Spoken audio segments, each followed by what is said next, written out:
Welcome to The American Dream, a show now airing in over 50 cities across the country that brings you stories about entrepreneurship, success, real estate, and lifestyle. Technically, the end of winter isn't until mid-March, but we wanted to share a recap of some of our favorite winter and holiday segments from the end of 2019. In this week's episode, we're heading to Boise, Weston, San Diego, and the East Bay area in search of some holiday cheer and winter fun. We do it in the spirit of going against the grain of the negative media, giving inspiring information, and having people walk away from our show with something of value. You're seeing a disruption in both the real estate and the mortgage space. A lot of people are just not willing to put in the work. What video does is that it demands an emotional response. You know what I love about the show? It's totally unscripted.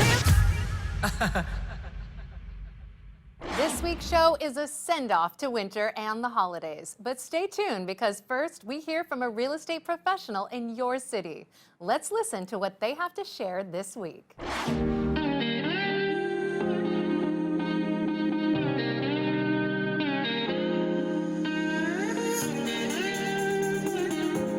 Hey, how's it going? It's Jonathan Fisher. This is my third episode of The American Dream.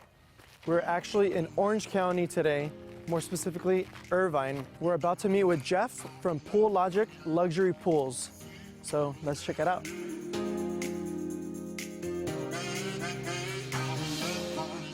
Jeff, what up, dude? How are you, man? Good to see you. Good to see you. Thanks for bringing me to Irvine. Yeah, no problem. Thanks for coming out. You know, I wanted to show you some of these multi-million-dollar home projects, and yeah, so let's go check it out. Yeah, let's go. All right.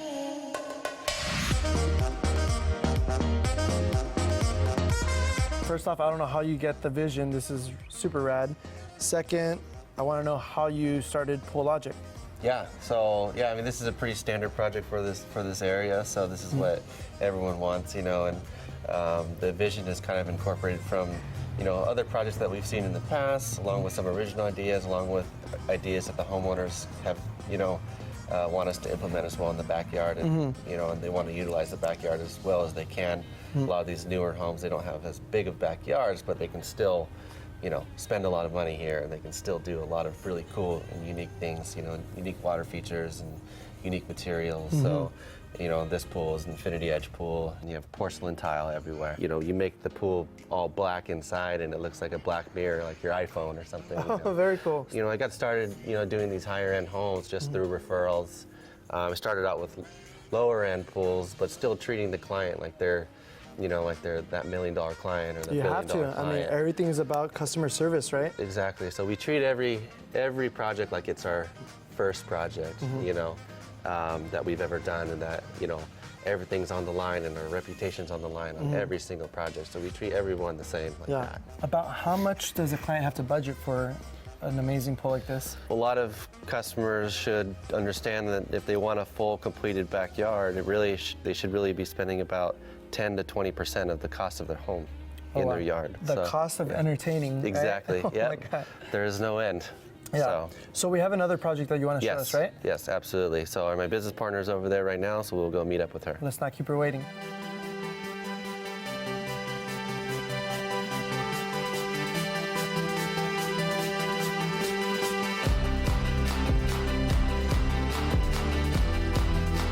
I'm Jonathan. Asia, nice to meet you.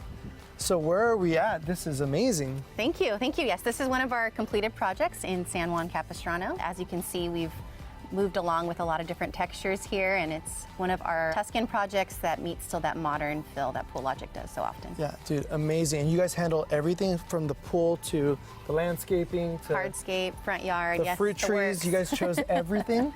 Well, we work with the customers. A lot of our customers come really knowing what they want, and we help kind of guide their decisions. That's pretty amazing.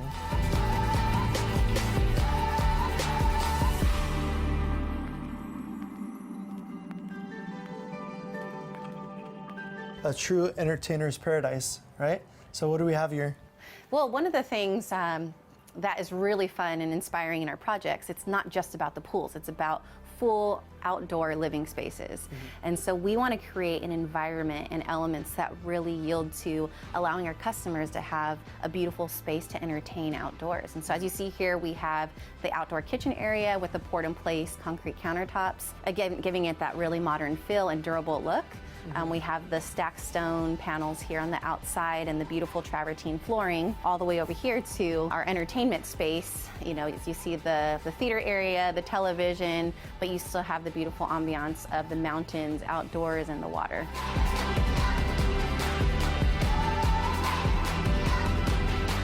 Well, it was really cool to see a $1 million project. I'm really excited to see what PoleLogic has in store and for us to stay in connection and build our relationship further. Yeah. Absolutely. Thanks for having us out. Appreciate it. Thank you.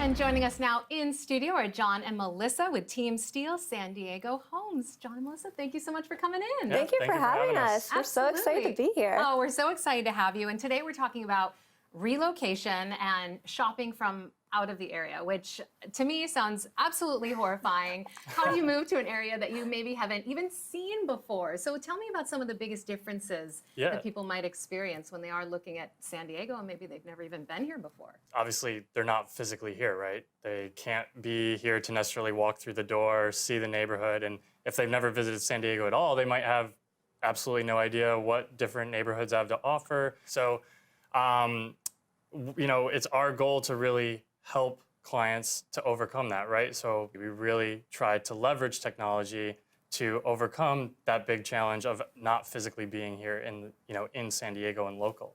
Yeah, and I would say it's really challenging to know the nuances of a neighborhood or an area if you're not familiar with it yourself. Having moved from the East Coast almost 7 years ago ourselves, we know the differences between properties in San Diego and elsewhere in the country. How do they know what neighborhood to look for? How do they know what area is going to fulfill like the lifestyle choices that they want to make? How do they know the nuances of a local market? Like for example, in San Diego, something that we run into all the time is termites.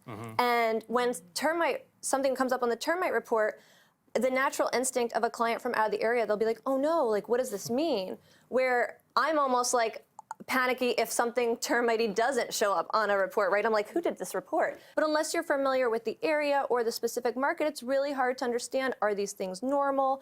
Are these things, you know, scary or of concern? And that's where really I think partnering with a very strong real estate team can be supportive, to partner with somebody who can actually be your eyes and ears on the ground in the market that you're looking to move to. Yeah, and we ourselves relocated from Buffalo, New York. I grew up in New York, she grew up in New Jersey, so we know firsthand kind of some of the struggles and challenges that you face when making such a large move, whether it be across the country or even across the pond, right? Yeah. Right, sure. Well, I think it can be shocking for people, and to your point, this lends itself to really finding yourself a rock star agent or agents that can guide you through this process and hold your hand. Trust is a huge component, and to be honest, a lot of our relocation clients come to us after having a negative experience with a different agent. We actually just had a client recently. They had written multiple offers. The agent wasn't really supportive to them. And the first feedback they gave me is, we need somebody who will listen.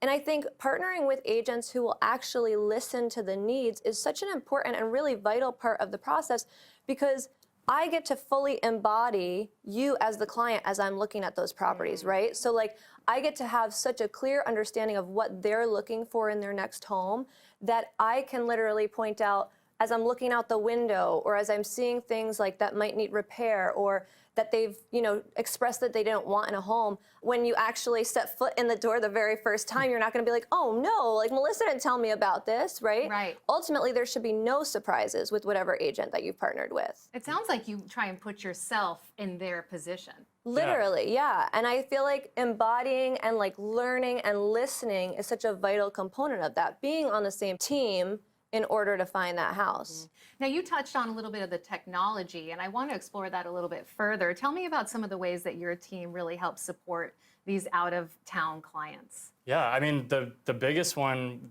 is our 360 camera. Mel has an example of it. We got this a few years ago, and It's pretty small. It's like, it was kind of I love that. It just fits right there on the phone. yeah, right on the That's phone. right. It kind of started as just a fun little toy, and then it snowballed into becoming a very big part of our business. I would say about 20 to 25% of our transactions are virtual in some way, shape, or form. So you successfully have had clients using this technology that have purchased a home, sight unseen, and come here and moved in. Certainly no surprise why this is one of your team's niches. I really appreciate you being here and sharing this technology and all the fantastic work you both are doing. Thank you so much. Yeah, thank you for having us. I hope you enjoyed hearing from your local professionals. Up next, we head to Bogus Basin, a nonprofit resort in beautiful Boise, Idaho. Let's hear from Becky and Alex McDonald.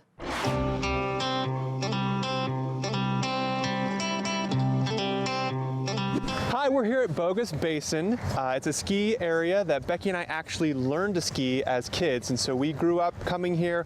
We had season passes, so it's just an enjoyable time to be able to have with our family.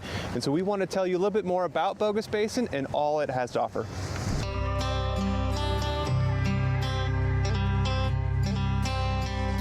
Alex and I are here with Susan Sad, and Susan is the Director of Community and Customer Relations. Thank you for having us today, Susan. Absolutely. Thanks for coming out to Bogus Basin. Yes, and today is an exciting day for Bogus. Big day for Bogus Basin today. We opened our fourth high-speed quad chairlift today. It's awesome. So what I remember most about coming out to Bogus as a kid, and what we still love about Bogus, is that Bogus offers night skiing, which is really unique. Can you tell us about that? That's right. Well, we offer night skiing 7 nights a week during the winter, so you can ski your snowboard up at Bogus until 10 p.m. under the lights, and it's a great way to come up with your friends, family, great date night. People love it. And tell me how Bogus got its name. Well, it's kind of a funny history. In the 1860s, swindlers were up in this area, and they were manufacturing fake gold. And they tried to sell it as real gold down in town, and they were busted. And so hence it became the name Bogus Basin, and just stuck. That's awesome. And now it is a nonprofit. So tell me a little bit about the changes the last few years and having that happen and what goes on at the resort. Yes, well, Bogus is the largest nonprofit recreation area in the country, and that means we get to reinvest any earnings back into the area. Over the last 4 years, we have been implementing a year-round master plan, adding new things, and as we do well, we've continued to make improvements on the mountain, like the new chairlift that opened today. It's wonderful.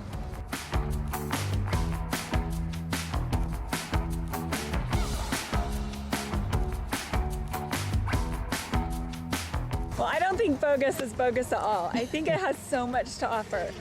Tell me about the size of the mountain and how many chairs Bogus has. Well, a lot of people think that a ski area that's located just 15 miles from town might be a small community hill, but we actually have 2,600 skiable acres. Wow.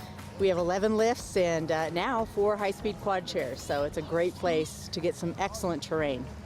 And not only do you have that many chairlifts and acres to enjoy in the winter, what can people expect in the summer?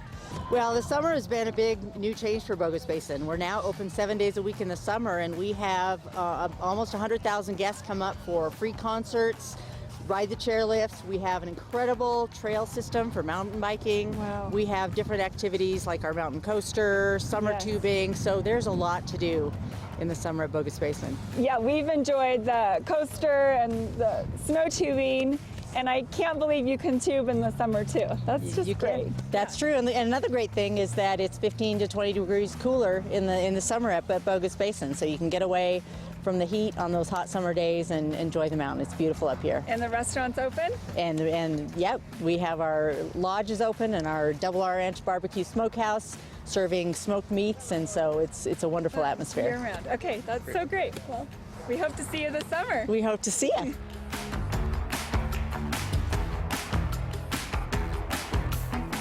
Thanks for joining us on this episode of The American Dream, where we got to spend a day at Bogus Basin and see how all it has to offer.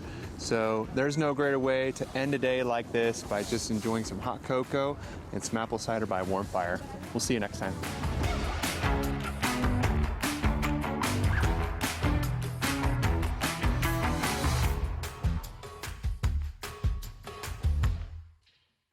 holiday season is a great time for the community to come together, and this is one very fun event to attend. Why buy a Christmas wreath when you can make your own? Let's meet up with Mikhail Pfeifman.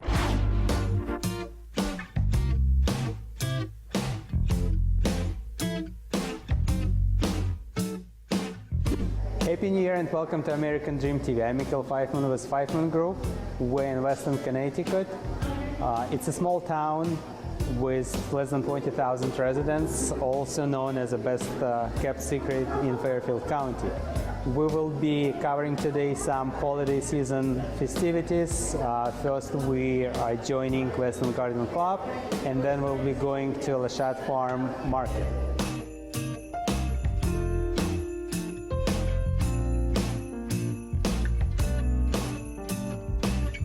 Today we're here at Western Garden Club with Sweetheart Pat Glass, who invited us to this wonderful event. What are we doing here, Pat? Tell us. Well, we are doing some wonderful Christmas wreath decorating. And as you can see around here, we have a sea of beautiful Christmas wreaths, which we are going to decorate. And we've got a lot of very creative and interesting objects to put on the wreaths. And we just leave it up to the participants to do whatever they would like on the wreaths. What else do you guys do this holiday season? Well, we are going to be selling beautiful amaryllis plants up at Lashat, and they make great gifts. If you're looking for a teacher's gift or if you're looking for a hostess gift, they're great gifts to bring to people.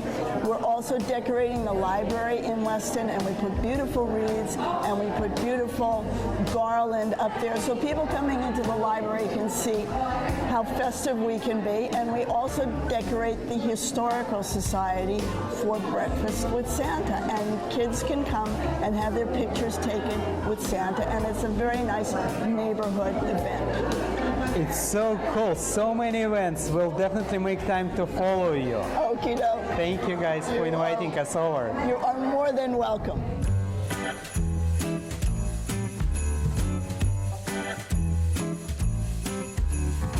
So, and thank you very much for joining us today with your wonderful crew. I understand that Lashat Town Farm was founded in 1997 by late Leon Lashat. That's when correct. he left this place. What can you tell us more about the story? Well, so the farm dates back from 1770, and so it's one of the oldest farms in the whole area. And the farmhouse was, needed a little bit of help, and the town had taken it on. The dairy farmer that lived here, Leon Lashat, had deeded the town in the 90s, but the town didn't really know what to do with it. And so the house had kind of come to disrepair, and the town was actually going to demolish it. Oh my God. And so a group of us, grassroots group, got together, and the town said, okay, well, you fix up the farmhouse, what are you going to do with it? I said, well, we're going to turn the farm into a farm. Like, what a strange idea. Got just donors to give us money to restore the farmhouse, and it's beautiful inside there now. And now it's really become a community center, and with the help of Ellen and Elizabeth, it's great. So several years ago, I started to bring my kids to the farm for programs. That's when the educational classes started here, and I just fell in love with the space. I came from Vermont, and so it was felt very natural for me to be here.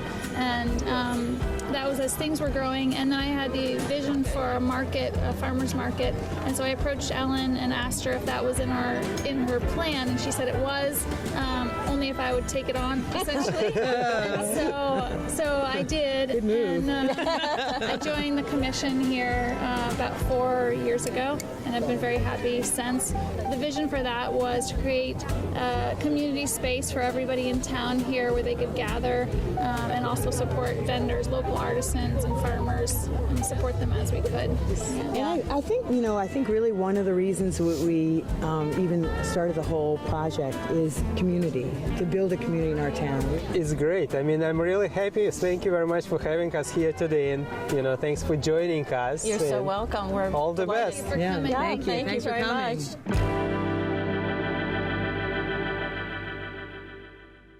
Up next, we hear from Melissa Lister in Martinez, California, to learn what makes downtown Martinez a great place for families during the holidays.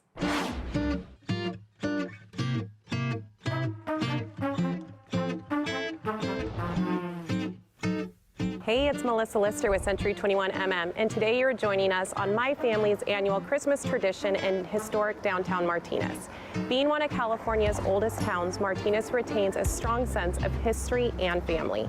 We got some exciting events in store for us today. Let's get started.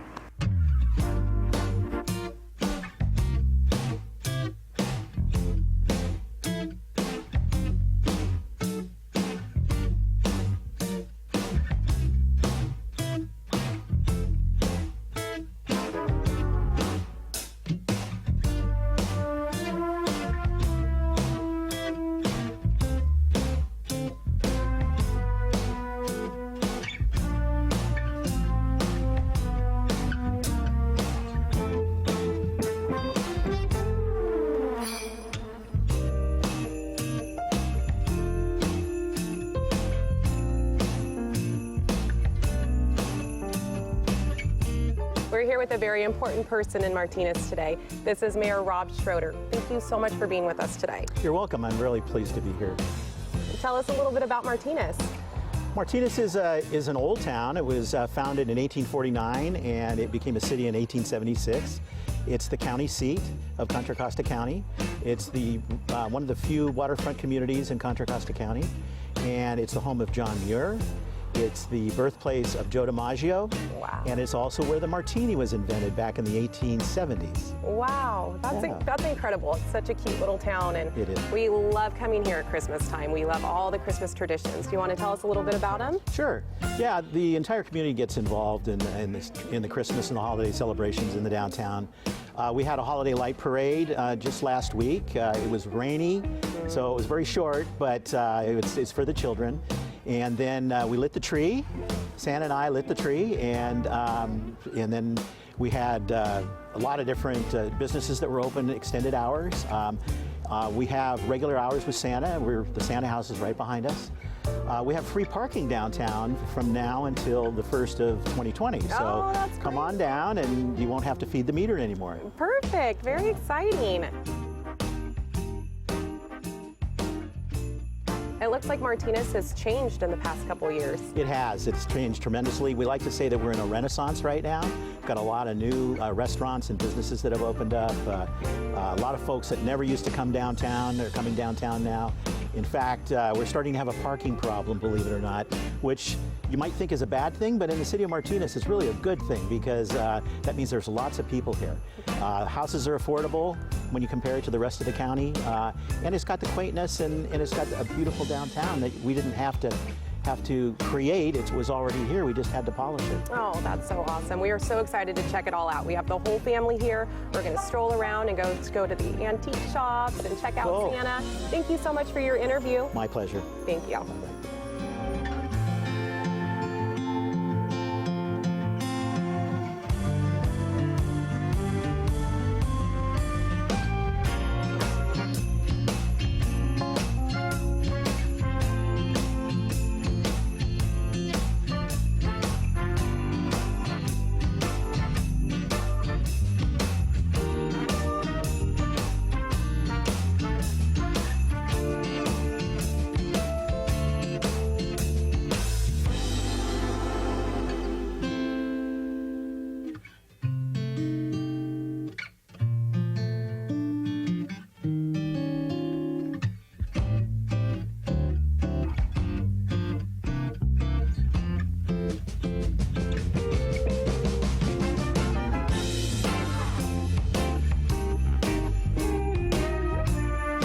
Next time you're in the East Bay, be sure to stop by Martinez, California. Until next time, happy holidays. From our family to yours. Last but certainly not least, we head to our very own backyard, San Diego, to check out some holiday festivities on Coronado Beach. Coming up, John and Melissa Steele.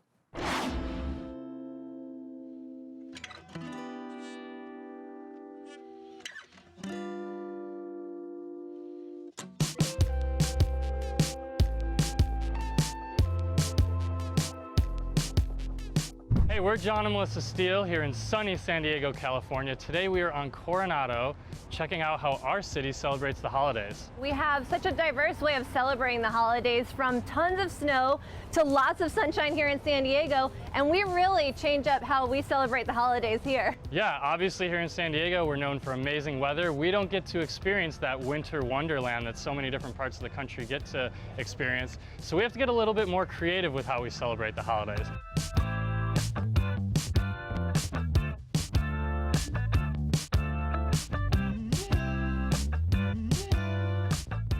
Like so many other San Diegans, we moved from out of the area, in particular from Buffalo, New York, which was a very snowy and white holiday season. So here in San Diego, it's so much different, and it was honestly a bit of a shock when we first got here. Yeah, it was definitely a bit of an adjustment. It was very odd for us when we first got here. We were seeing inflatable snowmen on people's roofs and yards, the lights palm on trees the palm trees. Yeah. It was just very, very different than what we experienced in Buffalo. Really exciting, actually. It was a good change of pace. We even saw a Sandman on the beach and an ice rink on the beach. I mean, or imagine. So here in San Diego, I would say that we do a really fantastic job of doing it up in the sunshine. We do a San Diego Bay of Lights parade. I mean, so many people celebrate here at the Hotel Del around the holiday season. Yeah, and many of the different neighborhoods in San Diego have their own kind of personalized tree lighting ceremonies. Some of the different neighborhoods go all out. Absolutely. So here, like so many other spaces in the United States, we really learn how to love our holiday season and appreciate it for everything that we have here, including the sunshine.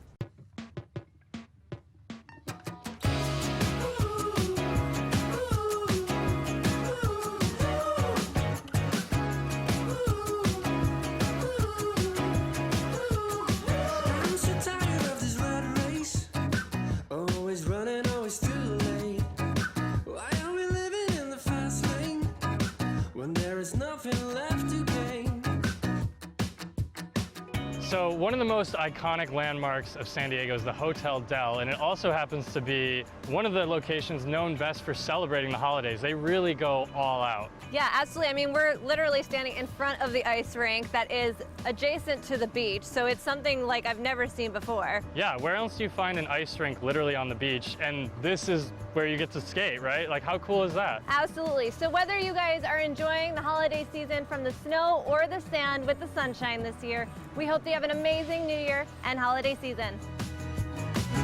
Away from you, what if right is wrong, what if right is wrong, what if right is wrong? I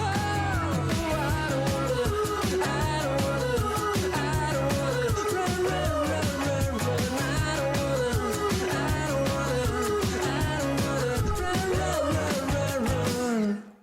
We strive to bring you the best stories from across the country that embody the ideals of the American dream, and we hope you saw something new and entertaining.